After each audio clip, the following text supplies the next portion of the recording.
እንደምን አላችሁ የተወደዳችሁና የተከበራችሁ እግዚአብሔር ቤተሰቦች። ባለፈው ሳምንት አብረን የጀመርነው አንድ ርዕስ ነበረን። ዛሬም በዛ ላይ እንቀጥላለን። ቄስ ባንታየው ታደሰ እባላለሁ። የኢትዮጵያ ወንጌላዊት ቤተክርስቲያን መካነ ኢየሱስ የሳሪሳና ማህበረ ምእመናን ካህን ነኝ ወይንም ቄስ ነኝ ማለት ነው። ባለፈው ያቆምንበት ለመመስከር መንፈሳዊ ዝግጅቶች ብለን ነው ያቆምነው። ለመመስከር መንፈሳዊ ዝግጅቶች ስንል ሶስት መሰረታዊ ነገሮችን አይተናል። ከክርስቶስ ጋር ያለን ግላዊ ግንኙነት፣ ጸሎትና መንፈስ ቅዱስ ላይ ጥገኛ መሆን፣ ክርስቶስን የሚመስል ባህሪን መገንባት ብለን ነው ያቆምነው። ዛሬ ከዛው የቀጠለ በአራተኛ ላይ የምናየው አራተኛ እንደ ርዕስ አድርገን የምናየው አንዳንድ ነገሮችን አብረን እንመለከታለን። አራተኛው ዛሬ የምናየው ርዕሳችን የምስክርነት መንገዶች የሚል ነው። ለመመስከር ወይንም ወንጌልን ለማወጅ የምስክርነት መንገዶችን ማወቅ ወሳኝ ነገር ነው። አንዳንድ ጊዜ የምስክርነት መንገዶችን ካለማወቅ የተነሳ የምንከፍላቸው ዋጋዎች አሉ። ኢየሱስ ክርስቶስን ለመናገር ወይንም ሰዎችን ከኃጢአት ወደሚደነቀው ብርሃን ለማምጣት ከጨለማ ወደ ብርሃን ለመጥራት ለማወጅ ስንሄድ መንገዶችን ካለማወቅ የተነሳ የምንከፍላቸው ብዙ አይነት ዋጋዎች አሉ። ዛሬ የምስክርነት መንገዶችን ከኔ ጋር አብረን እንመለከታለን። የወንጌል ምስክርነት መንገዶች ምንድናቸው ስንል የመጀመሪያው ነጥብ የግል ምስክርነት ነው። የግል ምስክርነት ስንል ጌታ ኢየሱስ ክርስቶስ ከየት እንዳወጣን፣ ከየት እንደመጣን፣ ምን እንደነበርን፣ የትላንትናው ህይወታችን ጨለማ ውስጥ እያለን በኃጢአት ተዘፍቀን ሳለን የነበረንን ህይወት ከመናገር ይጀምራል። አንዳንድ ጊዜ የኛ ህይወት ለሰዎች ምንም አይነት ምስክርነት ሳይሰጥ እኛ አልፈንበት የመጣነው የህይወት ጎዳና ለሌሎች ትርጉም ሳይኖረው የምንናገረው የወንጌል ምስክርነት ግቡን አይመታም። ማነህ አንተ? ከየት ነው የመጣኸው? ምን ነበርክ? ከየትኛው ድቅድቅ ካለ ጨለማ ህይወት ነው የወጣኸው? ይሄንን ለሰዎች መናገር የወንጌል እውነት ምስክርነት ነው።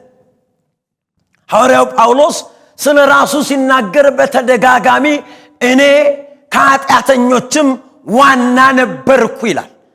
ራሱን አይደብቅም። የመጣበትን እውነት አይክድም። የትላንትናውን ህይወቱን አይሳቀቅበትም። ኃጢአተኛ ነበርኩ፣ አሳቃይ ነበርኩ፣ አስገዳይ ነበርኩ፣ ገዳይ ነበርኩ እያለ ሐዋርያው ጳውሎስ በመልእክቶቹ ላይ ይጽፋል። ይህንን እውነት ሲናገር ግን ሰዎች አይሸሹትም። የትላንት ገዳይ የነበረ የትላንትና እስጢፋኖስን ያስገደለ ልብሶቻቸውን ጨርቆቻቸውን ከእግሩ በታች አስቀምጠው ግደሉ የሚል ደብዳቤ ለማስገደል የተጻፈ ፍቃድ ይዞ የሚሮጥ ሰው ዛሬ ኢየሱስ ክርስቶስ ያድናል ብለው የሚናገር እሱ ማን ነው ብለው ቆመው ይሰሙት ነበር። ዛሬም እኛ ከየትኛው ህይወት እንደወጣን ትናንትና ምን እንደነበርን እሱን መናገር የግል ምስክርነትን መናገር የመጀመሪያው መንገድ ነው። ዮሐንስ ወንጌል ምዕራፍ 3 ቁጥር 3 ላይ ኒቆዲሞስና ኢየሱስ ክርስቶስን ማየት ተገቢ ነው። ኒቆዲሞስና ኢየሱስ ክርስቶስ እርስ በእርስ የሚያወሩት የግል ምስክርነት ይባላል። ይህንን ቃል በደንብ እናጢነው፣ አውዱንም ማወቅ ተገቢ ነው። ዮሐንስ ወንጌል ምዕራፍ 3 ቁጥር 3 እንደዚህ ይላል፣ ኢየሱስም መልሶ እውነት እውነት እልሃለሁ ሰው ዳግመኛ ካልተወለደ በቀር የእግዚአብሔርን መንግሥት ሊያይ አይችልም አለው። ኒቆዲሞስም ሰው ከሸመገለ በኋላ እንዴት ሊወለድ ይችላል? ጥያቄ ይጠይቀዋል። እድሜ ገፍቷል፣ ሸምግሏል። የዳግመኛ ውልደትን ምስጢር ንገረኝ ይለዋል። የግል ምስክርነት ያካሂዳሉ። የግል ነው እየተነጋገሩ ያሉት። ሁለተኛ ወደ እናቱ ማዕፀን ገብቶ ሊወለድ እንዴት ይችላል አለው። ኢየሱስ መልሶ እንዲህ ሲል እውነት እውነት እልሃለሁ ሰው ከውሃና ከመንፈስ ካልተወለደ በቀር ወደ እግዚአብሔር መንግሥት ሊገባ አይችልም ይለዋል። ሰው ዳግመኛ መወለድ አለበት። ሰው ዳግመኛ የሚወለደው ግን ከውሃና ከመንፈስ ቅዱስ ነው ይለዋል። በግል ነው ኢየሱስ ኒቆዲሞስን እያወራው ያለው። የሚጠይቀውን ጥያቄ በአግባቡ ይመልስለት ነበር። በአደባባይ ወጥተን እንደምን ጮኸው አይደለም፣ እሱን እየተቃወምኩ አይደለም። በኋላ እናያለን። በአዋጅም የወንጌል ስርጭት ይመሰከራል፣ ይነገራል። አግባብ ባለው መንገድ፣ ስርዓት ባለው መንገድ፣ ወግን በጠበቀ መንገድ፣ የሰውን ማንነት ባልነካ መንገድ ይታወጃል። ይሄ ግን የግል ምስክርነት ይባላል። ዛሬ የምስክርነት መንገዶች አንዱ በግል የሚደረግ ናቸው። አንድ ለአንድ የሚደረግ የምስክርነት መንገድ ነው። በሁለተኛ ቆሮንቶስ ምዕራፍ 5 ላይ አንድ የእግዚአብሔርን ቃል እንመልከት። ሐዋርያው የሚናገረው ሁለተኛ ቆሮንቶስ ምዕራፍ 5 ላይ ቁጥር 17 ላይ ይሄን ቃል እንመለከታለን። እንዲህ ይላል። በሁለተኛ ቆሮንቶስ ምዕራፍ 5 ቁጥር 17 በጌታ በኢየሱስ ክርስቶስ ስም አነባለሁ። ስለዚህ ማንም በክርስቶስ ቢሆን አዲስ ፍጥረት ነው፣ አሮጌው ነገር አልፏል፣ እነሆ ሁሉ አዲስ ሆኗል። ነገር ግን የሆነ ሁሉ በክርስቶስ ከራሱ ጋር ካስታረቀን የማስታረቅንም አገልግሎት ከሰጠን ከእግዚአብሔር ነው። እግዚአብሔር በክርስቶስ ሆኖ ዓለሙን ከራሱ ጋር ያስታርቅ ነበር፣ በደላቸውንም አይቆጥርባቸውም ነበር። በእኛም የማስታረቅን ቃል አኖረ። እንግዲህ እግዚአብሔር በእኛ እንደሚማልድ ስለ ክርስቶስ መልእክተኞች ነን። ከእግዚአብሔር ጋር ታረቁ ብለን ስለ ክርስቶስ እንለምናለን። ታረቁ ብለን ኑ የእግዚአብሔር መንግሥት ቀርባለች ብለን ክርስቶስ ኢየሱስ ሊመጣ በደጅ ነው ብለን እንለምናለን፣ እናስታርቃችኋለን።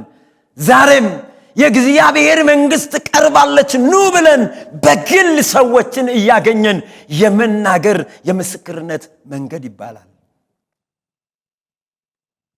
የምስክርነት መንገድ ከምንለው የመጀመሪያው በግል ምስክርነት ነው።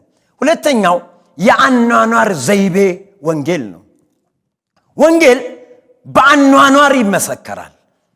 ባለንበት ሰፈር፣ ባለንበት አካባቢ፣ በምንኖርባቸው ዘመዶቻችን መካከል፣ በምናሳልፍባቸው ጓደኞቻችን መካከል የምንኖረው ኑሮ ኢየሱስን ይናገራል።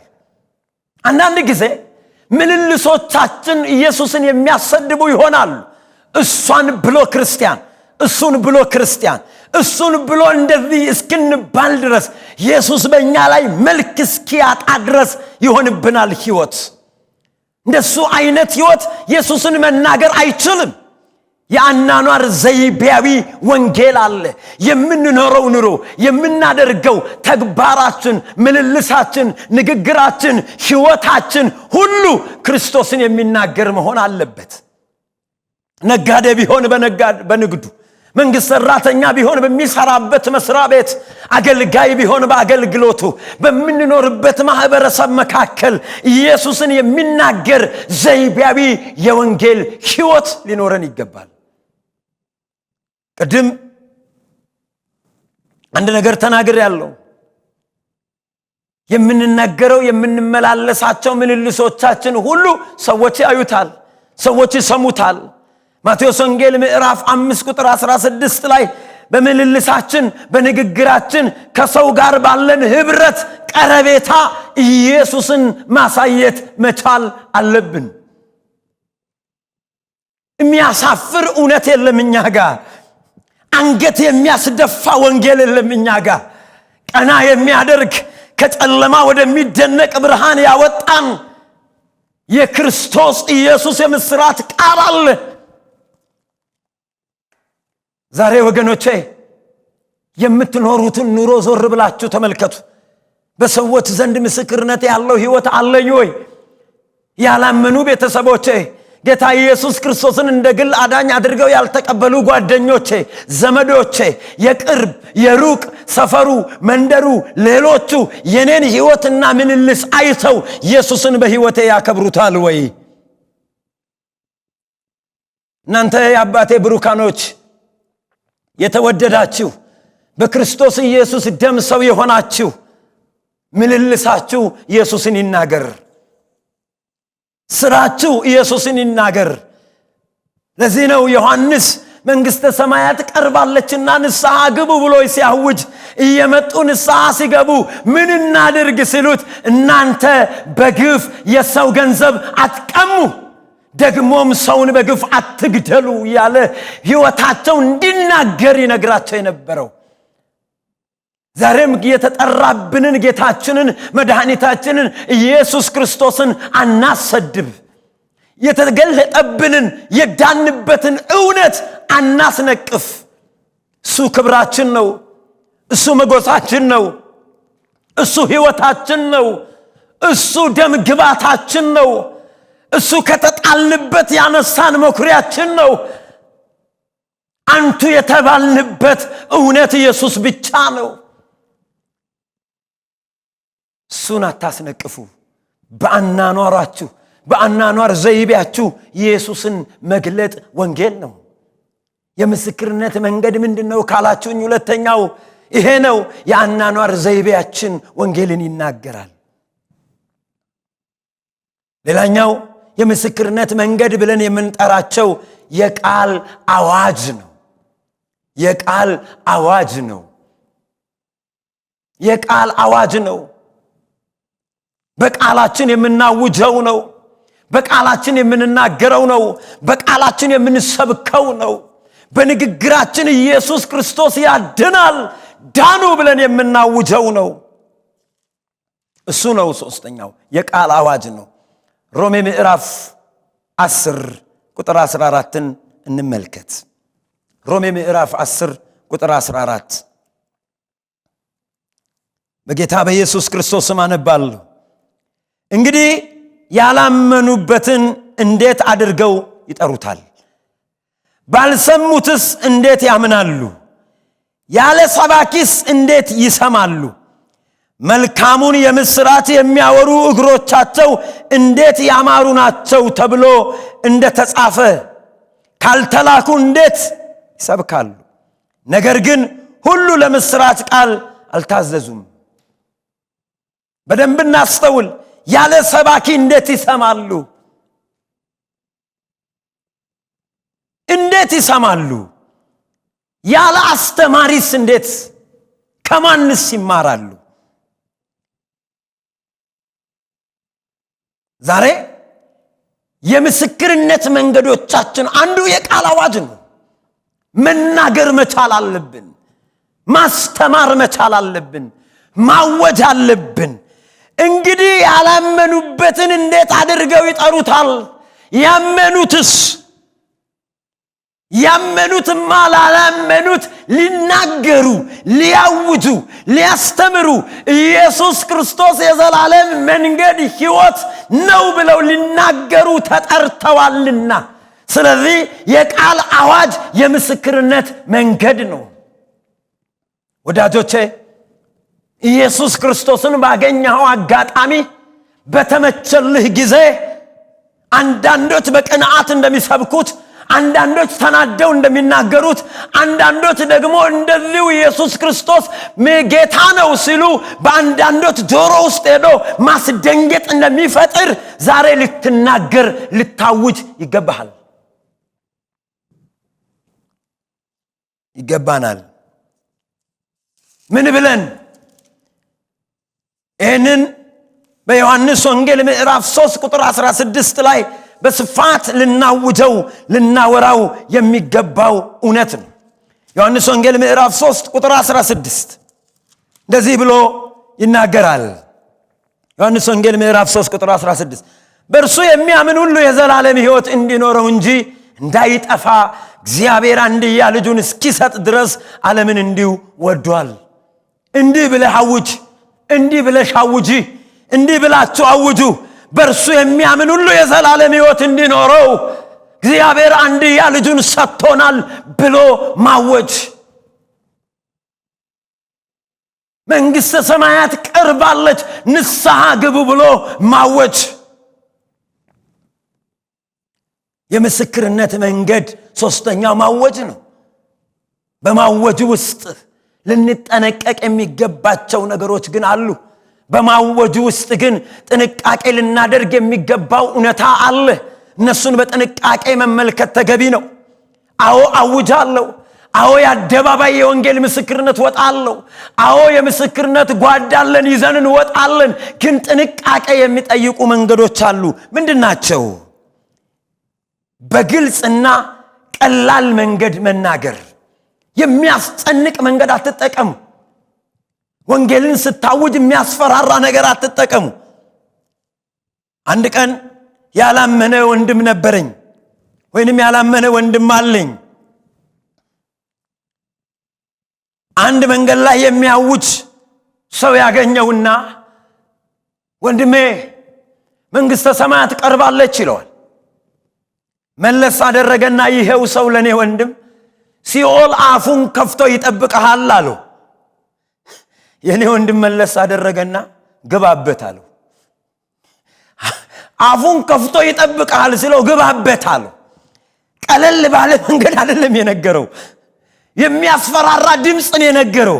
ሲኦል አፉን ከከፈተ ሲከፍት ያየው አንተ ነህ ግባበት አለው ለሚሰብከው ሰውዬ። ዛሬ በሚያስፈራራ ቃል ማወጅ መዳን መንገድ ማምጫ አይደለም። ዓለምን እንዲሁ ወዷል ነው የሚለው መጽሐፍ ቅዱስ። እንዲሁ የተወደድነን ስለተወደድን ነው ጌታችን መድኃኒታችን ኢየሱስ ክርስቶስን አብ አባት የሰጠን።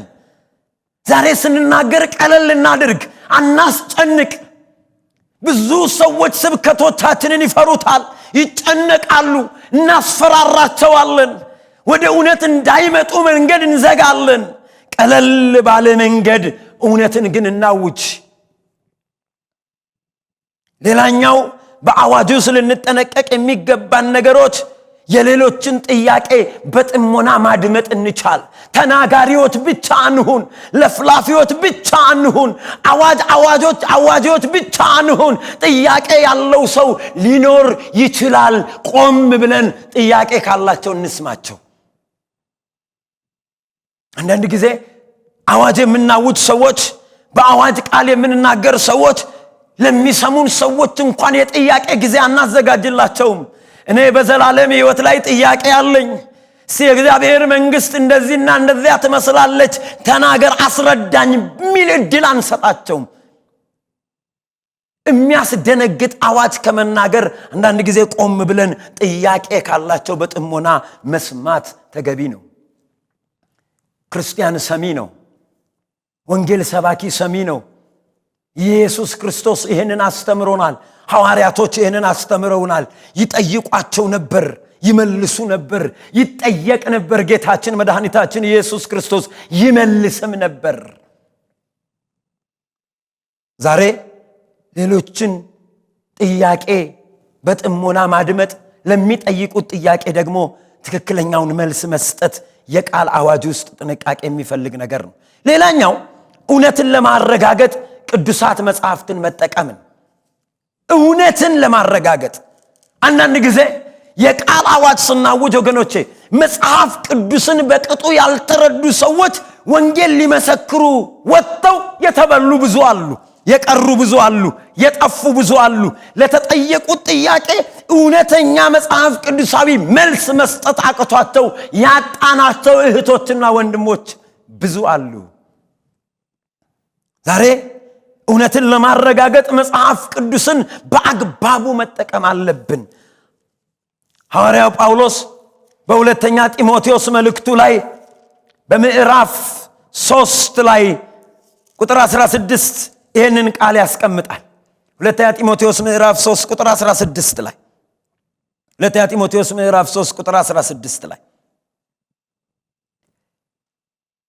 በጌታ በኢየሱስ ስም አነባለሁ። እንዲህ ይላል፣ የእግዚአብሔር ሰው ፍጹምና ለበጎ ሥራ ሁሉ የተዘጋጀ ይሆን ዘንድ የእግዚአብሔር መንፈስ ያለበትን መጽሐፍ ሁሉ ለትምህርት፣ ለተግሳጽ፣ ልብንም ለማቅናት በጽድቅም ላለው ምክር ይጠቅማል ይላል። በደንብ እናስተውል የዚህን መጽሐፍ ቅዱስ ክፍል አውድ። መጽሐፍን ማወቅ አለብን። ለምን? እውነትን ለማረጋገጥ። እውነት ያለው ምን ውስጥ ነው? መጽሐፍ ቅዱስ ውስጥ ነው። የእግዚአብሔር መንፈስ ያለበትን መጽሐፍ ሁሉ መጽሐፍ ቅዱስን ማወቅ ተገቢ ነው። መጽሐፍ ቅዱስን ለማወቅ ደግሞ መረዳትም ማወቅም ያለብን ብዙ አይነት መጽሐፍቶችንም ማንበብ አለብን። መጽሐፍ ቅዱስን ማወቅ አለብን። ነው መጽሐፍ ቅዱስን እንኳን በቅጡ ለመረዳት የሚያግዙ መጽሐፍቶችንም መጠቀም አለብን። ለምሳሌ አንዳንድ ምክራዊ አዘሌን እዚህ ጋር ልጨምር። ሉትራን አወርስ ሚኒስትሪ የሚያዘጋጃቸው አንዳንድ አጫጭር በራሪ ጽሑፎች አሉ። በጫጭር በራሪ ትምህርቶች አሉ፣ መጽሐፍቶች አሉ። እነሱን መጠቀም መቻል አለብን ከመጽሐፍ ቅዱስ ባሻገር። በተረፈ ግን መጽሐፍ ቅዱስን ማወቅ አለብን። በዚህ ክፍላችን የመጨረሻ አድርገን ልንመለከት የምንችለው አገልግሎታችን ርህራሄ የተሞላበት መሆን መቻል አለበት። የርህራሄ አገልግሎት መሆን አለበት። የምስክርነት መንገዶቻችን በአራተኛ ነጥብ ላይ የምናየው አገልግሎትና ርህራሄ ነው። የፍቅር፣ የምህረት፣ የተቸገሩትን በማሰብ የተጎዱትን በመርዳት አቅመ ደካሞችን በመጎብኘት የጎዳና ተዳዳሪ ወላጅ አልባ ልጆችን በማሰብ ይሄ ክርስቶስ ኢየሱስን እንድንገልጥ የተሰጠን አንዱ መንገድ ነው። ያዕቆብ ምዕራፍ 2 ከ14 እስከ 17 ያለውን ቁጥር ማየት ክፍል ማየት ተገቢ ነው። ያዕቆብ ምዕራፍ 2 ከ14 እስከ 17 ሄደን ወገኖቼ እምነት ያለ ሥራ አይሆንም። አምነናል ካልክ፣ ድኛለሁ ካልክ እምነትን በሥራ ግለጠው። የምስክርነት መንገድ አራተኛው ነጥብ አገልግሎትና ርህራሄ ነው። እንጸልይ። ኢየሱስ እግዚአብሔር ልጅ ኢየሱስ ዛሬ ለጨለመባቸው፣ ግራ ለገባቸው፣ ወዴት ሊሄዱ እንደሚችሉ ለማያውቁ እኛን መልእክተኞች አድርገን ካነሳህን ዘንዳ የምስክርነት መንገዶችን እያወራህን ነው ያለነው። እግዚአብሔር ሆይ በግል ሕይወታችን አንተን መግለጥ እንድንችል፣ አንተን ማሳየት እንድንችል በልጅ በክርስቶስ ኢየሱስ ስም እንድትረዳን እንጸልያለን። ጌታ መንፈስ ቅዱስ ሆይ የአኗኗር ዘይቤያችን አንተን መናገር እንድችል ዛሬ እግዚአብሔር ሆይ በብዙ ወንጌል የተሰደበበት፣ በብዙ ወንጌል የተንቋሸሸበት፣ ማንነትን የደበቅንበት፣ የዳንበትን እውነት ለማላገጫ አሳልፈን የሰጠንበት ጊዜ ውስጥ አለን። በኢየሱስ ክርስቶስም እንድትመልሰን በምልልሳችን፣ በሕይወታችን፣ በንግግራችን፣ በአካሄዳችን፣ በመስሪያ ቤታችን፣ በንግድ ቦታችን፣ በአገልግሎታችን አንተን መግለጥ እንድንችል እንድትረዳን በኢየሱስ ክርስቶስ ስም እኔ ባሪያ እጸልያለሁ። እግዚአብሔር የዘላለም አባት ሆይ መልካችን ጠፍቷል፣ ውበታችን ጠፍቷል። ወንጌል ያጨልመናል። አንዳንዱ የሸነቃቀጠ ይኖራል። ወንጌል መነገጃ በሆነበት በዚህ ዘመን እንድትመልሰን በሕይወታችን አንተን መናገር እንድንችል በኢየሱስ ስም ጸጋህ በእኛ ላይ በእጥፍ ይምጣ። ጌታ ሆይ የቃል አዋጅ መናገር እንድንችል፣ ማወጅ እንድንችል፣ መተረክ እንድንችል፣ መንገር እንድንችል፣ በግልጽና ቀለል ባለ መንገድ ሰዎች ጋር ወንጌልን ማድረስ እንድንችል፣ የሌሎችን ጥያቄ በጥሞናና በማስተዋል መናገር እንድንችል፣ የቃልን እውነት ለማረጋገጥ ከመጽሐፍ ቅዱስ ጋር ያለን ሁደት በኢየሱስ ክርስቶስም የጠበቀ መሆን እንድንችል ወደ ቃልህ ጉልበት እንድትመልሰን እንጸልያለን። እግዚአብሔር ሆይ የምስክርነት መንገዶች የአገልግሎት ርህራሄ ነው። እናት አባት ላጡ፣ ጧሪ ላጡ አረጋውያን፣ በሆስፒታል ረጂ አጥተው ለተኙ ሕፃናት፣ እናቶች፣ አባቶች፣ ወጣቶች ለነሱ መድረስ እንድንችል በእኛ የተገለጥከውን ኢየሱስን በዚህ የወንጌል እውነት ውስጥ ማድረስ እንድንችል በናዝሬቱ በኢየሱስ ክርስቶስም እንድትረዳን እንጸልያለን። ጸሎታችንን ስለሰማህ የዚህ ቃል እውነት ዛሬ ወደ ልባችን ስለመጣ ስለደረሰ በልጅ በክርስቶስ ኢየሱስም እናመሰግንሃለን። ክብሩን አንተ ጠቅልለ ውሰድ። ሃሌሉያ ሃሌሉያ። እግዚአብሔር ሆይ እርዳን፣ መንፈስ ቅዱስ እርዳን፣ ወደፊት እንድንራመድ እንርዳን፣ ወንጌልህን በእውነት እንድንገልጥ እርዳን። ስለ ሁሉ እናመሰግንሃለን። ከፍ በል በተወደደው ልጅህ በጌታችን በመድኃኒታችን በኢየሱስ ክርስቶስ ዘላለማዊና ጻድቅ ስም አሜን።